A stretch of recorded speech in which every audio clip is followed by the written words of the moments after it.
ನಮಸ್ತೆ. ನಮ್ಮ ಕಾನೂನು ಅಕಾಡೆಮಿ ಟೀಮ್ ಕಡೆಯಿಂದ ಲಾಸ್ಟ್ ವಿಡಿಯೋದಲ್ಲಿ ಇಂಡೆಕ್ಸ್ ನಂಬರ್ ಅಂತಂದ್ರೆ ಏನು ಅಂತ ನೋಡ್ಕೊಂಡು ಬಂದ್ರಿ. ಬಂದಿಲ್ಲ ಅಂದ್ರೆ ದಯವಿಟ್ಟು ಅದೇನು ಇಂಡೆಕ್ಸ್ ನಂಬರ್ ಅಂತ ನೋಡ್ ಬನ್ನಿ. ನಾನು ತುಂಬಾ ಕ್ಲಿಯರ್ ಆಗಿ ಹೇಳಿದೀನಿ ಲಾಸ್ಟ್ ವಿಡಿಯೋದಲ್ಲಿ. ಇಂಡೆಕ್ಸ್ ನಂಬರ್ ಅಂತಂದ್ರೆ ಏನು ಅಂತಂತಂದ್ರೆ ಇರುವಂತಹ ಸಿಸ್ಟಮ್ ಅಲ್ಲಿ ಪ್ರೈಸ್ ವ್ಯಾಲ್ಯೂ ಏನಾದ್ರೂ ಚೇಂಜ್ ಆಗೋದನ್ನ ನಾವು ಇಂಡೆಕ್ಸ್ ನಂಬರ್ ಅಂತ ಕರಿತೀವಿ. ಇರುವಂತಹ ರೈಟ್ ಅಲ್ಲಿ ಪ್ರೈಸ್ ಚೇಂಜ್ ಆದ ಇಂಡೆಕ್ಸ್ ನಂಬರ್ ಅಂತ ಕರಿತೀವಿ. ಈ ಇಂಡೆಕ್ಸ್ ನಂಬರ್ ಅಂತಂದ್ರೆ ಏನು, ಅದು ಹೇಗೆ ಪ್ರಿಪೇರ್ ಮಾಡ್ತಾರೆ, ಅದ್ರ ಟೈಪ್ಸ್ ಏನು, ಯಾವ್ಯಾವ ಟೈಪ್ಸ್ ಇದೆ ಅಂತ ಒಂದು 6 ಟೈಪ್ಸ್ ಬಗ್ಗೆ ಹೇಳಿದೆ. Retail, industrial, working, wages, living cost ಎಲ್ಲದನ್ನು ಎಕ್ಸ್ಪ್ಲೈನ್ ಮಾಡಿದ್ದೀನಿ. ಇವತ್ತಿನ ವಿಡಿಯೋದಲ್ಲಿ ನಾನು ಲಾಸ್ಟ್ ವಿಡಿಯೋದಲ್ಲಿ ಹೇಳಿದ ಹಾಗೆ ಇವತ್ತಿನ ವಿಡಿಯೋದಲ್ಲಿ ಇಂಡೆಕ್ಸ್ ನಂಬರ್ ನ ಯೂಸಸ್ ಏನು ಮತ್ತೆ ಲಿಮಿಟೇಷನ್ಸ್ ಗಳೇನು ಅನ್ನುವಂಥದ್ದನ್ನ ಕಲಿಯೋಣ. ಅದಾದ್ಮೇಲೆ ನೆಕ್ಸ್ಟ್ ವಿಡಿಯೋಸ್ ಅಲ್ಲಿ ಬೇರೆ ಟಾಪಿಕ್ ಅನ್ನ ಚೇಂಜ್ ಮಾಡೋಣ. ಇವತ್ತಿನ ವಿಡಿಯೋದಲ್ಲಿ ಇಂಡೆಕ್ಸ್ ನಂಬರ್ ಟಾಪಿಕ್ ಅನ್ನ ಕ್ಲೋಸ್ ಮಾಡೋಣ. ನೋಡಿ, ಎಲ್ಲ ಸೀಕ್ವೆನ್ಸ್ ಆಗಿ ಹೇಳಿರ್ತೀವಿ. ಒಂದ್ ಕಡೆಯಿಂದ ನೋಡ್ತಾ ಬಂದ್ರೆ ಮಾತ್ರ ನಿಮಗೆ ಅರ್ಥ ಆಗೋದು. ಓಕೆ, ಲಾಸ್ಟ್ ವಿಡಿಯೋದಲ್ಲಿ ನಾನು ಒಂದು ಸೀಕ್ವೆನ್ಸ್ ಆಗಿ ಹೇಳಿರ್ತೀನಿ. ಪ್ರತಿಯೊಂದು ಒಂದು ಸೀಕ್ವೆನ್ಸ್ ಆಗಿ ಬಂದಿರ್ತೀವಿ. ನೀವು ನೋಡಿಲ್ಲ ಅಂತಂದ್ರೆ ನಿಮ್ಮ ಸೆಮಿಸ್ಟರ್ ಪ್ಲೇ ಲಿಸ್ಟ್ ಅಲ್ಲಿ ಹೋಗ್ಬಿಟ್ಟು 5 year LLB, 5 year BA LLB second sem ಅಂತ ಇರುತ್ತೆ. ಅದ್ರಲ್ಲಿ ಪ್ಲೇ ಲಿಸ್ಟ್ ಅಲ್ಲಿ ಹೋಗ್ಬಿಟ್ಟು ಒಂದ್ಸಲ ಓಪನ್ ಮಾಡಿ ನೋಡಿ.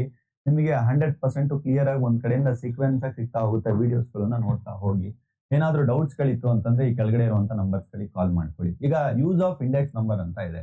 ಯೂಸ್ ಆಫ್ ಇಂಡೆಕ್ಸ್ ನಂಬರ್ ಅಲ್ಲಿ ಏನೇನು ಇಂಡೆಕ್ಸ್ ನಂಬರ್ ನ ಯೂಸ್ ಗಳಿದೆ ಅಂತ. Index number use to not only mail to measure the changes in the price level or the changes in the value of the money. They can also be use to measure the quantitative changes. ನೋಡಿ, ಮೊದಲನೇದು ಹೇಳ್ತಾರೆ. First of all index number ಅಂತಂದ್ರೆ ಏನು, ಬೇರೆ video ಆಗಿರೋದ್ರಿಂದ ಮತ್ತೊಂದ್ಸಲ ಹೇಳ್ತಾ ಇದ್ದೀನಿ. Price ಅಲ್ಲಿ ಏನಾದ್ರೂ ವೇರಿಯೇಷನ್ ಇತ್ತು ಅಂತಂದ್ರೆ, ಪ್ರೈಸ್ ಅಲ್ಲಿ ಏನಾದ್ರೂ ಚೇಂಜಸ್ ಗಳಿತ್ತು ಅಂತಂದ್ರೆ ಅದನ್ನ ಮೆಜರ್ ಮಾಡಕ್ ಯೂಸ್ ಮಾಡುವಂತ ಒಂದು ಡಿವೈಸ್ ನೇ ನಾವೇನಂತ ಕರಿತೀವಿ, ಇಂಡೆಕ್ಸ್ ನಂಬರ್ ಅಂತ ಕರಿತೀವಿ. ಉದಾಹರಣೆಗೆ ಎಕ್ಸಾಂಪಲ್ ವೈಸ್ ಏನಾದ್ರು ಹೇಳ್ಬೇಕು ಅಂತಂದ್ರೆ, ಲಾಸ್ಟ್ ಟೈಮ್ ಇದ್ದಂತಹ ಚಿನ್ನ ಒಂದು 60,000 ಇದ್ದಿದ್ದು 2-3 ವರ್ಷದ ಹಿಂದೆ ಈಗ 1 ಲಕ್ಷ ರೂಪಾಯಿ ಆಗಿದೆ ಅಂತಂದ್ರೆ ಇದರ ಮಿಡ್ಲ್ ಆದಂತಹ 40,000 ವೇರಿಯೇಷನ್ ಅನ್ನ ಪರ್ಸೆಂಟೇಜ್ ವೈಸ್ ಕ್ಯಾಲ್ಕುಲೇಟ್ ಮಾಡಿ ಇಷ್ಟು ಚೇಂಜ್ ಆಗಿದೆ ಅಂತ ಹೇಳಿ ಯೂಸ್ ಮಾಡುವಂತ ಸಿಸ್ಟಮ್ ಇಂಡೆಕ್ಸ್ ನಂಬರ್. ಇದನ್ನ ತುಂಬಾ ಡೀಪ್ ಆಗಿ ತುಂಬಾ ಚೆನ್ನಾಗಿ ಲಾಸ್ಟ್ ವಿಡಿಯೋದಲ್ಲಿ ಎಕ್ಸ್ಪ್ಲೈನ್ ಮಾಡಿದೀನಿ. ಒಂದು ಕ್ವಿಕ್ ರಿವಿಷನ್ ಆಗಿ ಹೇಳಿದ್ದು. ಈಗ ಈ ತರ ಪರ್ಸೆಂಟೇಜ್ ತೆಗೆಯುವಂತದ್ದು ಯೂಸ್ ಏನಿದೆ, ಅದ್ರ ಲಿಮಿಟೇಷನ್ ಏನಿದೆ ಅಂತ ನೋಡ್ತಾ ಇದೀನಿ.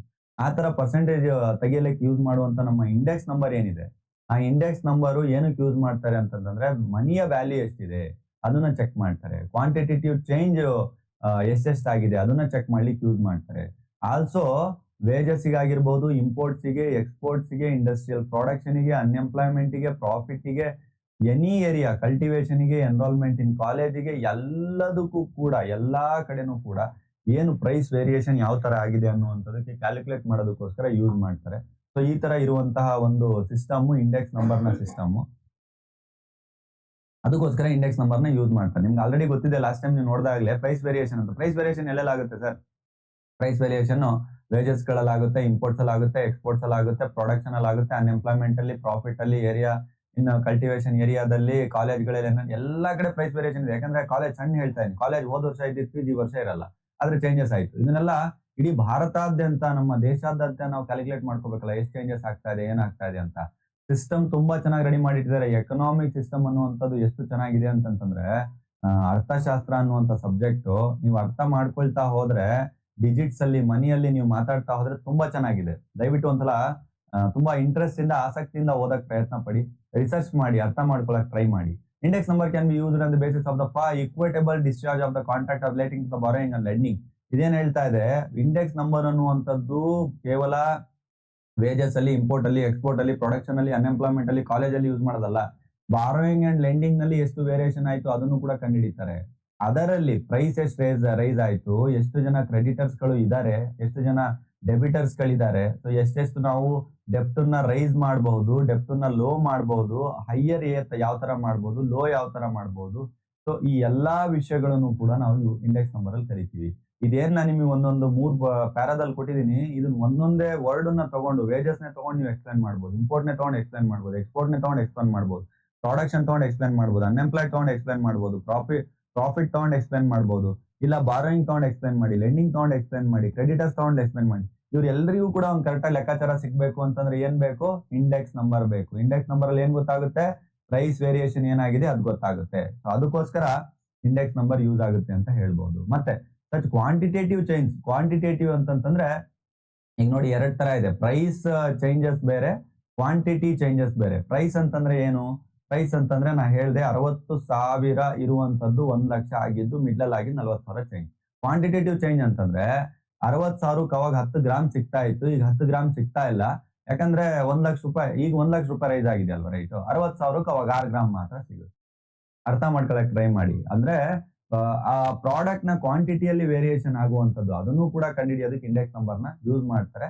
ಈಗಿನ ಸೋಷಿಯಲ್ ಮತ್ತೆ ಎಕನಾಮಿಕ್ ಇದು ಚೇಂಜಸ್ ಗಳನ್ನ ಅರ್ಥ ಮಾಡ್ಕೊಳ್ತಾ ಹೋಗ್ಲಿಕ್ಕೆ ಸೇಮ್ ಥಿಂಗ್ ಚೇಂಜ್ ಮಾಡ್ತಾರೆ. Same thing cost of living ಅನ್ನುವಂಥದ್ದು ಏನಿದೆ ಅದಕ್ಕೂ ಕೂಡ ಈ ಇಂಡೆಕ್ಸ್ ನಂಬರ್ ನ ಯೂಸ್ ಮಾಡ್ತಾರೆ. ಇದಿಷ್ಟು ಇಂಡೆಕ್ಸ್ ನಂಬರ್ ನ ಯೂಸರ್ಸ್ ಗಳು. ಐ ಹೋಪ್ ನಿಮಗೆ ಅರ್ಥ ಆಗಿದೆ ಅಂತ. ಅದೇ ಸೇಮ್ ಪಾಯಿಂಟ್ ಲಾಸ್ಟ್ ವಿಡಿಯೋ ನಾನು ಡಿಸ್ಕಸ್ ಮಾಡಿದೆ, ಅದೇ ಪಾಯಿಂಟ್ಸ್ ಗಳು ಇನ್ನೊಂದು ಸ್ವಲ್ಪ ಏನ್ ಯೂಸರ್ಸ್ ಇದೆ ಅಂತ ನಾನು ನಿಮ್ಗೆ ಹೇಳ್ತಾ ಹೋದೆ. ಈಗ ಆ ಸೇಮ್ ಥಿಂಗ್ ಲಿಮಿಟೇಷನ್ಸ್ ಕೂಡ ನೋಡೋಣ. ಸರ್ ಇಂಡೆಕ್ಸ್ ನಂಬರ್ ಅಂತ ಇದೆ ಅಂದಿದ ತಕ್ಷಣ ಹೇಗ್ ಬೇಕಾಗಿ ಯೂಸ್ ಮಾಡಕ್ ಬರುತ್ತಾ? ಅದಕ್ಕೆ ಲಿಮಿಟೇಷನ್ ಇಲ್ವಾ? ಅದಕ್ಕೆ ಇತಿಮಿತಿಗಳೇ ಇಲ್ವಾ? ಇತಿಮಿತಿಗಳಿದೆ, ಲಿಮಿಟೇಷನ್ಸ್ ಗಳಿದೆ. ಯಾವ್ಯಾವು? ಅಪ್ರಾಕ್ಸಿಮೇಷನ್. ಏನ್ ಸರ್ ಇದು ಅಪ್ರಾಕ್ಸಿಮೇಷನ್ ಅಂತಂದ್ರೆ ಎಕ್ಸಾಕ್ಟ್ ಆಗಿ ಏನು ಕೂಡ ನೀವು ಕಂಡುಹಿಡಿಯಕ್ ಆಗಲ್ಲ. ಯಾಕಂದ್ರೆ ನಮ್ಮ ಕರ್ನಾಟಕದಲ್ಲಿ ಇರುವಂತ ವೇರಿಯೇಷನ್ ತಮಿಳ್ನಾಡಲ್ಲಿ ಇರಲ್ಲ, ತಮಿಳ್ನಾಡಲ್ಲಿ ಇದ್ದಿದ್ದು ಆಂಧ್ರ ಪ್ರದೇಶದಲ್ಲಿ ಇರಲ್ಲ, ಆಂಧ್ರ ಪ್ರದೇಶದಲ್ಲಿ ಇದ್ದು ದೆಹಲಿಯಲ್ಲಿ ಇರಲ್ಲ, ದೆಹಲಿಯಲ್ಲಿ ಇದ್ದು ಜಮ್ಮು ಕಾಶ್ಮೀರದಲ್ಲ, ಎಲ್ಲಾ ಕಡೆ ವೇರಿಯೇಷನ್ ಇರುತ್ತೆ. ರೇಟ್ಸ್ ಗಳು ಚೇಂಜ್ ಇರುತ್ತೆ. ಇವನ್ ಈಗ ಒಂದು ವೆಹಿಕಲ್ ತರಬೇಕಂದ್ರೂ ಕೂಡ ಡೆಲ್ಲಿಯಲ್ಲಿ ಕಾರ್ಗಳು ಚೀಪ್ ಆಗಿ ಸಿಗ್ತವೆ ಅಂತ ಹೇಳ್ತಾರೆ, ಕರ್ನಾಟಕದಲ್ಲಿ ಜಾಸ್ತಿ ಸಿಗುತ್ತೆ ಅಂತ. ಈಗ ಆಲ್ಕೋಹಾಲ್ ಎಲ್ಲ ಇದೆಲ್ಲ ತುಂಬಾ ಚೆನ್ನಾಗಿ ನಿಮ್ಗೆ ಗೊತ್ತಾಗ್ಬಿಡುತ್ತೆ. ಗೋವಾದಲ್ಲಿ ತುಂಬಾ ಕಡಿಮೆಗೆ ಸಿಗುತ್ತೆ ಆಲ್ಕೋಹಾಲ್ ಡ್ರಿಂಕ್ಸ್ ಎಲ್ಲ ಅಂತಾರೆ, ನಮ್ ಕರ್ನಾಟಕದಲ್ಲಿ ಜಾಸ್ತಿ ಸಿಗುತ್ತೆ ಅಂತ ಹೇಳ್ತಾರೆ. ಯಾಕೆ? ಸೊ ಈ ತರ ವೇರಿಯೇಷನ್ಸ್ ಗಳಿದ್ದಾಗ ಅಲ್ಲಿ ಡಿಪೆಂಡ್ಸ್ ಅಪಾನ್ ಟ್ಯಾಕ್ಸ್, ಅದು ಯಾಕೆ ಅಂತ ಅದ್ ಬಿಡಿ. ಈ ತರ ವೇರಿಯೇಷನ್ಸ್ ಗಳಿದ್ದಾಗ ಅದು ಹೆಂಗೆ ಹೇಳ್ತೀರಾ ನೀವು ಎಕ್ಸಾಕ್ಟ್ ಆಗಿ, ಅಲ್ವಾ? ಅದೇ ಲಿಮಿಟೇಷನ್. ಇಂಡೆಕ್ಸ್ ನಂಬರ್ ಅಂತಂದ್ರೆ ಏನಂತ ನಿಮ್ಗೆ ಗೊತ್ತಿದೆ. ಇಂಡೆಕ್ಸ್ ನಂಬರ್ ಎಕ್ಸಾಕ್ಟ್ ಆಗಿ ಹೇಳಕ್ಕೆ ಕರ್ನಾಟಕದಲ್ಲಿ ಒಂಥರ ಅಂತ ಇಲ್ಲೊಂಥರ ಅಂತಂದ್ರೆ ಎಕ್ಸಾಕ್ಟ್ ಆಗಿ ಹೆಂಗೆ ಹೇಳ್ತೀರಾ? ಅದಕ್ಕೆ ಇಂಡೆಕ್ಸ್ ನಂಬರ್ ದಲ್ಲಿ ಅಪ್ರಾಕ್ಸಿಮೇಷನ್ ಅಂದಾಜು ಹಾಕ್ಬೋದೇ ಹೊರತು ಎಕ್ಸಾಕ್ಟ್ ಆಗಿ ಡಿಜಿಟ್ ನ ಕೊಡಕ್ ಬರೋದಿಲ್ಲ. ಎಲ್ಲಿ ಫ್ಲಕ್ಚುಯೇಷನ್ಸ್ ಗಳು ಆಗ್ತಾ ಇರುತ್ತೆ, ಒಂದ್ ಕಡೆ ಇನ್ನೊಂದ್ ಕಡೆಗೆ ಏರಿಯಾ ವೈಸ್ ಇದೆಲ್ಲ ಫ್ಲಕ್ಚುಯೇಷನ್ಸ್ ಗಳು ಆಗ್ತಾ ಇರುತ್ತೆ. ಡಾಟಾಗಳು ಸರಿಯಾಗಿ ತಗೊಳ್ಳೋದು ತುಂಬಾ ಕಷ್ಟ. ಎರಡನೇದು measure of sectional price level only. ಇದು ಒಂದ್ ಸಮ್ ಸೆಕ್ಷನ್ಸ್ ಗಳನ್ನ ಮಾತ್ರ ಮೆಜರ್ ಮಾಡ್ಬೋದು ಅನ್ನೋದ್ ಬಿಟ್ರೆ ಹೋಲ್ಸೇಲ್ ಆಗಿ ಎಲ್ಲದನ್ನು ಮೆಜರ್ ಮಾಡುವಂತದ್ದು ತುಂಬಾ ಕಷ್ಟ ಸಾಧ್ಯ. ನೋಡಿ, ಸಾಧ್ಯ ಮತ್ತೆ ಕಷ್ಟ ಸಾಧ್ಯಕ್ಕೂ ತುಂಬಾ ವ್ಯತ್ಯಾಸ ಇದೆ, ಆಯ್ತಾ? ಕಷ್ಟ ಸಾಧ್ಯ ಇಲ್ಲ ಅಂತಲ್ಲ, ಕಷ್ಟ ಸಾಧ್ಯ ಅದೇ ಟಫೆಸ್ಟ್. ಅದು ಒಂದ್ ಸ್ವಲ್ಪ ಲಿಮಿಟೇಷನ್ಸ್ ಇದೆ. ಇಲ್ಲಿ index number is therefore prepared for the particular purpose may not be useful for another. ಯಾವುದೋ ಒಂದು ಪರ್ಟಿಕ್ಯುಲರ್ ಪರ್ಪಸ್ ಯೂಸ್ ಮಾಡಿದಂತದನ್ನ ಮತ್ತೊಂದು ನಂಬರಿಗೆ ನಾವು ಯೂಸ್ ಮಾಡಕ್ ಬರೋದಿಲ್ಲ. And index number is helps us to study the economic condition of the mill's hands, and railway coolies will be the useless for the study of this condition of the college lectures. ಅಂತಂದ್ರೆ ಏನ್ ಹೇಳ್ತಾ ಇದಾರೆ ಅಂತಂದ್ರೆ, ಈಗ index number ನಾವು ಎಲ್ಲೆಲ್ಲಿ use ಮಾಡ್ಬೋದು ಅಲ್ಲೆಲ್ಲಿ use ಮಾಡಬಹುದು. ಈ ಸಣ್ಣ ಪುಟ್ಟ ಅಲ್ಲೆಲ್ಲ ಯೂಸ್ ಮಾಡ್ಬಿಟ್ಟು ಅದನ್ನ ಟೈಮ್ ವೇಸ್ಟ್ ಮಾಡುವಂತ ಪರಿಸ್ಥಿತಿ ಬರುವಂತ ಸಾಧ್ಯತೆಗಳಿರುತ್ತೆ. ವೆಯ್ಟೇಜ್ ಚೇಂಜಸ್ ರಿಸಲ್ಟ್ ಅಂತ ಇದೆ, ವೆಯ್ಟೇಜ್ ಚೇಂಜಸ್ ಗಳಾಗುತ್ತೆ. ಈಗ weights may yield quite different result from another weight of all arbitrary ಅಂತ ಹೇಳ್ತಾ ಇದ್ದಾರೆ. ಅಂದ್ರೆ ಈಗಿದ್ದಂತ ವೆಯ್ಟ್ ಒಂದ್ ಸ್ವಲ್ಪ ಸವಕಳಿ ಆಗೋ ಏನೋ ಆಗೋ ವೆಯ್ಟ್ ಗಳು ಚೇಂಜ್ ಆಗಿರುತ್ತೆ, ಬೆಲೆನೂ ಕೂಡ ಚೇಂಜ್ ಆಗ್ತಾ ಇರುತ್ತೆ. ಈ ತರ ವೇರಿಯೇಷನ್ ಹೇಳ್ತಾ ಇರೋದು ಸರಿಯಾಗಿ ಲೆಕ್ಕಾಚಾರ ಮಾಡೋದಕ್ಕೋಸ್ಕರ ಇಂಡೆಕ್ಸ್ ನಂಬರ್ ಕಂಡುಹಿಡ್ಕೊಂಡಿದ್ದಾರೆ. ಸರಿಯಾಗಿ ಲೆಕ್ಕಾಚಾರ ಯಾವಾಗ ಮಾಡಕ್ ಆಗಲ್ಲ ಅನ್ನುವಂಥದ್ದನ್ನ ನಾನು ಪಾಯಿಂಟ್ಸ್ ಗಳು ಹೇಳ್ತಾ ಇದ್ದೀನಿ ಅಷ್ಟೇ. 4ನೇ ಪಾಯಿಂಟ್ ಏನಾದ್ರು ಹೇಳ್ಬೇಕು ಅಂದ್ರೆ, ಇಂಟರ್ನ್ಯಾಷನಲ್ ಕಾಂಪರಿಸನ್ ಇಸ್ ಡಿಫಿಕಲ್ಟ್. ನೋಡಿ, ಈಗ ನಮ್ಮ ಇಂಡಿಯಾದಲ್ಲಿ ರುಪೀಸ್ ಅಲ್ಲೇ ಇಲ್ಲಿಂದ ಕಷ್ಟ ಆಗ್ತಿದೆ. ಅದನ್ನ ನಾವು ವರ್ಲ್ಡ್ ವೈಡ್ ತಗೊಂಡು ಯುಕೆದಲ್ಲಿ ಹೇಗೆ, US ದಲ್ಲಿ ಹೇಗೆ, ಆಫ್ರಿಕಾದಲ್ಲಿ ಹೇಗೆ, ಅಮೆರಿಕದಲ್ಲಿ ಹೇಗೆ, ಸೌತ್ ಅಮೆರಿಕಾ ಹೇಗೆ, ಈ ನಮ್ಮ ರಷ್ಯಾದಲ್ಲಿ ಹೇಗೆ, ಚೀನಾದಲ್ಲಿ ಹೇಗೆ, ಪಾಕಿಸ್ತಾನ, ಎಲ್ಲದನ್ನು ಕೂಡ ಕ್ಯಾಲ್ಕುಲೇಟ್ ಮಾಡಕ್ ಆಗುತ್ತಾ? ತುಂಬಾ ಕಷ್ಟ. ಎಲ್ಲದೂ ಕೂಡ ಕ್ಯಾಲ್ಕುಲೇಟ್ ಮಾಡ್ಬಿಟ್ಟು ಎಲ್ಲದಕ್ಕೂ ಸೇರಿ ಒಂದು ಇಂಡೆಕ್ಸ್ ನಂಬರ್ ತೆಗೆಯೋದು ತುಂಬಾ ಕಷ್ಟ. ಅಲ್ಲಿನ ಕಮಾಡಿಟೀಸ್, ಅಲ್ಲಿನ ಒಂದು ಲೆವೆಲ್ ವ್ಯಾಲ್ಯೂ ಎಲ್ಲ ಡಿಫ್ರೆಂಟ್ ಆಗಿರುತ್ತೆ, ಅದು ತುಂಬಾ ಕಷ್ಟ ಅಂತ ಹೇಳ್ತಾ ಇದ್ದಾರೆ. Next, comparison between the different times is difficult. ಅಂದ್ರೆ ಬೇರೆ ಬೇರೆ ಟೈಮಲ್ಲಿ ತಗೊಂಡಂತ ಒಂದು ವ್ಯಾಲ್ಯೂ, ಬೇರೆ ಬೇರೆ ಟೈಮಲ್ಲಿ ತಗೊಂಡಂತ ಒಂದು ಡಿಜಿಟ್ ಏನಿದೆ ಅದು ಬೇರೆ ಬೇರೆ ಆಗಿರುತ್ತೆ. ಆಯಾ ಕಮೋಡಿಟೀಸ್ ಗಳಿಗೆ, ಆಯಾ ಕಮೋಡಿಟೀಸ್ ನ ಪ್ರಕಾರ, ಆಯಾ ಕನ್ಸಪ್ಷನ್ ಎಲ್ಲ ಡಿಫ್ರೆಂಟ್ ಆಗಿರುತ್ತೆ. ಸೊ ಆ ರೀತಿ ಇದ್ದಾಗ ನೀವು ಒಂದೇ ಒಂದನ್ನ ಇಟ್ಕೊಂಡು ಒಂದೇ ಟೈಮಲ್ಲಿ ತಗೊಂಡಿದೀನಿ, ಎಲ್ಲಾ ಕರೆಕ್ಟ್ ಆಗಿರುತ್ತೆ, ಒಂದೇ ಸಮಯದಲ್ಲಿ ತಗೊಂಡಿದ್ದೀನಿ ಅಂತ ಹೇಳಕ್ ಬರಲ್ಲ. ಸೊ ಅದನ್ನ ಇಂಡೆಕ್ಸ್ ನಂಬರ್ ನ ಒಂದು ಡಿಸ್ಅಡ್ವಾಂಟೇಜ್ ಅಂತ ಹೇಳ್ತಾ ಇದ್ದಾರೆ. ಸೊ ಐ ಹೋಪ್ ನಿಮಗೆ ಅರ್ಥ ಆಗಿದೆ ಏನ್ ಅಡ್ವಾಂಟೇಜ್ ಏನ್ ಡಿಸ್ಅಡ್ವಾಂಟೇಜ್ ಅಂತ. ಈಗ ಒಂದ್ಸಲ ಕ್ವಿಕ್ ರಿವಿಷನ್ ಮಾಡ್ಬೋಣ. ಅಡ್ವಾಂಟೇಜ್ ಅಂತ ಏನು ಅಂತ ಏನಾದ್ರು ಬರ್ತಾ ಇದ್ರೆ ನೀವು, ಅಡ್ವಾಂಟೇಜ್ ಅಲ್ಲಿ ತುಂಬಾ ಸಿಂಪಲ್ ಆಗಿ ಏನಾದ್ರು ಹೇಳ್ಬೇಕು ಅಂತಂದ್ರೆ, ನಿಮ್ಮ ಈ ಅಡ್ವಾಂಟೇಜ್ ಅಲ್ಲಿ ಹಾಗೆ ಇರಿ.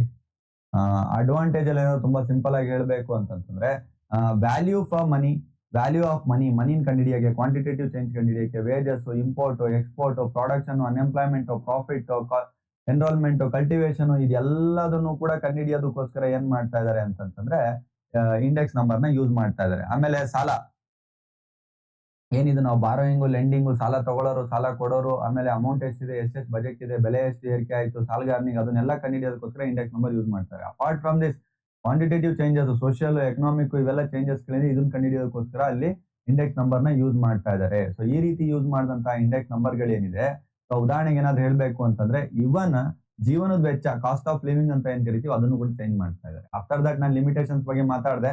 ಲಿಮಿಟೇಷನ್ಸ್ ಅಲ್ಲಿ ನಾನು ತುಂಬಾ ಕ್ಲಿಯರ್ ಆಗಿ ಹೇಳಿದೆ. ನಾನು ಹೆಡ್ಲೈನ್ಸ್ ಗಳನ್ನೇ ಬೇಕಂತಾನೆ ಜಾಸ್ತಿ ಎಕ್ಸ್ಪ್ಲೈನ್ ಮಾಡಿದೆ. ಇಂಟ್ರಾಲ್ ನೀವ್ ಏನಾದ್ರೂ ಬರೀರಿ, ಸಮಸ್ಯೆ ಇಲ್ಲ.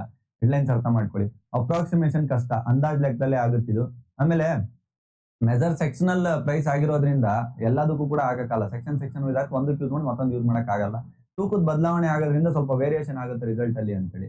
ನ್ಯಾಷನಲ್ ಲೆವೆಲ್ದೇ ಕಂಡುಹಿಡಿಯೋದ್ ಕಷ್ಟ ಇದೆ, ಇನ್ ಇಂಟರ್ನ್ಯಾಷನಲ್ ಲೆವೆಲ್ ಎಲ್ಲಿ ಮ್ಯಾಚ್ ಆಗುತ್ತೆ ಅದು ಕೂಡ ಒಂದು ಡಿಸ್ಅಡ್ವಾಂಟೇಜ್.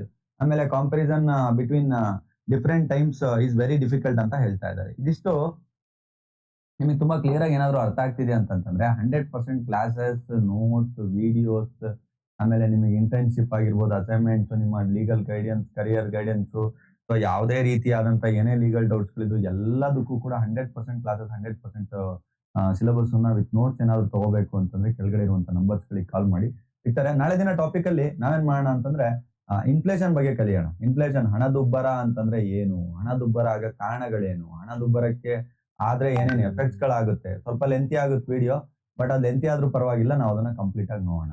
ಅಂದ್ರೆ ಡಿಫ್ಲೇಷನ್ ಅನ್ನುವಂತ ಒಂದು ಕಾನ್ಸೆಪ್ಟ್ ಇದೆ. ಡಿಫ್ಲೇಷನ್ ಅನ್ನುವಂತ ಕಾನ್ಸೆಪ್ಟ್ ತುಂಬಾ ರೇರ್ ಕೇಸು, ಆಗೋದಿಲ್ಲ ಆಯ್ತಾ. ಡಿಫ್ಲೇಷನ್ ಅನ್ನುವಂತ ಕಾನ್ಸೆಪ್ಟ್ 100% ಆದ್ರೂ ದೊಡ್ಡ ಸಾಹಸದ ಕೆಲಸ. ಯಾಕಂದ್ರೆ ರೇಟ್ ಜಂಪ್ ಆಗ್ತಾನೆ ಹೋಗ್ತಾ ಇದೆ. ನಿಮ್ಮ ಅಜ್ಜ ಅಪ್ಪ ಅಮ್ಮಂದ್ರು ಕಾಲದಲ್ಲಿ ಇದ್ದಿದ್ದಂತ ರೇಟ್ ಬೇರೆ, ಈಗಿರೋ ರೇಟ್ ಬೇರೆ, ನಮ್ಮ ಮಕ್ಳುಗಳು ಅವ್ರು ನೋಡೋ ರೇಟ್ ಬೇರೆ, ನಮ್ಮ ಮೊಮ್ಮಕ್ಳು ರೇಟ್ ನೋಡೋ ಬೇರೆ.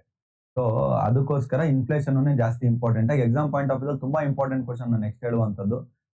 ಸೊ ಮೋಸ್ಟ್ ಇಂಪಾರ್ಟೆಂಟ್ ಆಗಿರುತ್ತೆ. ಇಡೀ ಒಂದು ವಿಡಿಯೋದಲ್ಲೇ ಇನ್ಫ್ಲೇಷನ್ ಟಾಪಿಕ್ ಫಿನಿಶ್ ಮಾಡೋಣ. ಅದನ್ನ ಜಾಸ್ತಿ ಕಾಂಪ್ಲಿಕೇಟ್ ಮಾಡೋದ್ ಬೇಡ. ಅದೇನು ಎಫೆಕ್ಟ್ ಏನು ಎಲ್ಲದನ್ನು ಕೂಡ ಒಂದು ವಿಡಿಯೋದಲ್ಲೇ ಕಲಿಯೋಣ. ಮುಂದಿನ ವಿಡಿಯೋದಲ್ಲಿ ಇನ್ಫ್ಲೇಷನ್ ಬಗ್ಗೆ ಕಲಿತಾ ಹೋಗೋಣ. ಇದಿಷ್ಟು ಇವತ್ತಿನ video. So thank you very much from ನಮ್ಮ Kanoonu law academy team. Thank you.